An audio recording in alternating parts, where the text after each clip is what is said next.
ఓం సదాశివసమారంభాం వ్యాసశంకరమధ్యమాం అస్మదాచార్యపర్యంతాం వందే గురుపరంపరాం.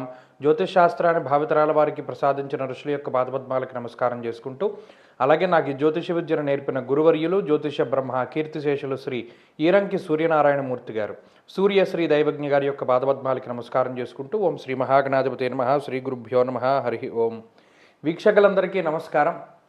మార్చి నెల 8వ తారీఖు లగాయితూ మార్చి 14వ తారీఖు వరకు ఉండేటువంటి గ్రహగతుల ఆధారంగా ద్వాదశ రాశుల వారికి ఈ వారం ఏ విధమైనటువంటి శుభాశుభ ఫలితాలు కలగబోతూ ఉన్నాయో ఈ కార్యక్రమం ద్వారా తెలుసుకుందాం. అందులో భాగంగా ఈ వారంలో ఉండేటువంటి గ్రహస్థితిని గమనిస్తే, ఈ వారంలో గురువు మిథున రాశి యందు సంచరిస్తూ ఉన్నారు, సింహరాశి యందు కేతువు, కుంభరాశి యందు రవి, కుజ, బుధ, రాహుగ్రహాలు, అలాగే మీనమందు శనేశ్వరుడు, శుక్రుని యొక్క సంచారం కొనసాగుతూ ఉండగా, చంద్రుడు ఈ వారంలో తుల, వృశ్చిక, ధను రాశుల యందు సంచరించబోతూ ఉన్నారు.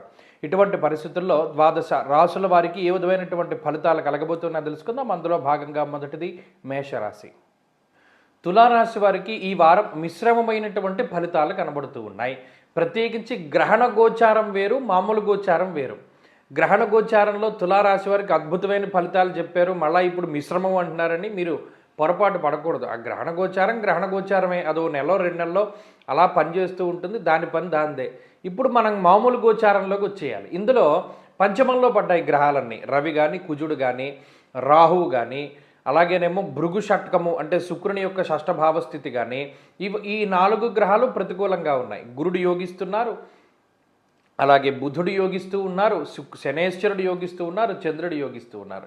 ఈ గ్రహాల వల్ల మళ్ళీ గతంలో ఉన్నటువంటి ఫలితాలే, అంటే ఎక్కడా ఏమి ఇప్పుడు కూడా ఇబ్బందికరమైనటువంటి పరిస్థితిలో తులారాశి వారు లేరు.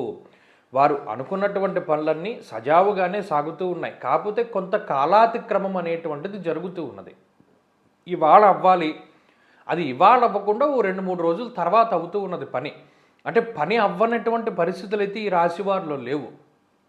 అలాగే ప్రత్యేకించి ఆర్థికపరమైనటువంటి విషయాలు బాగానే ఉన్నాయి. సమాజానికి ఉపయోగపడేటువంటి, సమాజ హితాన్ని కాంక్షించి చేసేటువంటి ప్రతి చర్య కూడా ఈ రాశి వారికి కలిసి వస్తుంది. మొక్కలు నాటడం దగ్గర నుండి పలానా వాళ్ళకి సహాయం చేసే దాని వరకు అన్నిట్లోనూ కూడా చక్కగా పాలు పంచుకుంటారు. ఈ వారం ఒక రకమైనటువంటి మానసిక సంతృప్తి వస్తుంది. మనం పలానా పని చేయగలిగాము, లేదా పలానాది మనం జీవితంలో సాధించగలిగాము, లేదా ఇప్పటివరకు మనం ఇది చేయలేకపోయాం, ఇప్పుడు ఇది చేయగలిగాము అనేటువంటి మానసిక సంతృప్తి అనేటువంటిది తులారాశి వారికి వస్తుంది. అది ఒక ఉత్సాహాన్ని కలగజేస్తుంది, ఉత్తేజాన్ని ఇస్తూ ఉంటుంది. అలాగే సొంత ప్రాంతాలకి చేరుకోవడం కానీ, లేదా ఏదైనా కొత్తగా ఇళ్ళు కానీ, లేదా వాహనాలు కొనుగోలు చేయడం కానీ, స్థలములు కొనుగోలు చేయడం కానీ, నూతన వస్త్రములు, బంగారు ఆభరణాలు కొనుగోలు చేసేటువంటి పరిస్థితులు కూడా ఈ వారంలో తులారాశి వారికి కనబడుతూ ఉన్నాయి. కాబట్టి ఈ వారంలో ఉండేటువంటి పరిస్థితులన్నీ మానసిక ఆనందాన్ని పెంపొందించేటువంటి విషయాలై ఉంటాయి. అది ఉద్యోగపరంగా కానీ, వ్యాపార పరంగా కానీ, కుటుంబ పరంగా కానీ. అటువంటి విషయాలు మరింతగా మనం బలపరుచుకోవాలి, మరిన్ని శుభ ఫలితాలని మనం పొందాలి అనుకున్నప్పుడు ఈ వారంలో విఘ్నేశ్వరుని యొక్క ఆరాధన చేస్తూ ఉండడం చెప్పదగినటువంటి సూచన. అలాగే ఈ వారంలో కలిసి వచ్చేటువంటి రోజు గురువారంగా చెప్పవచ్చును. అదృష్ట సంఖ్య 6, అదృష్ట వర్ణము లేత పసుపు రంగు. తదుపరి వృశ్చిక రాశి.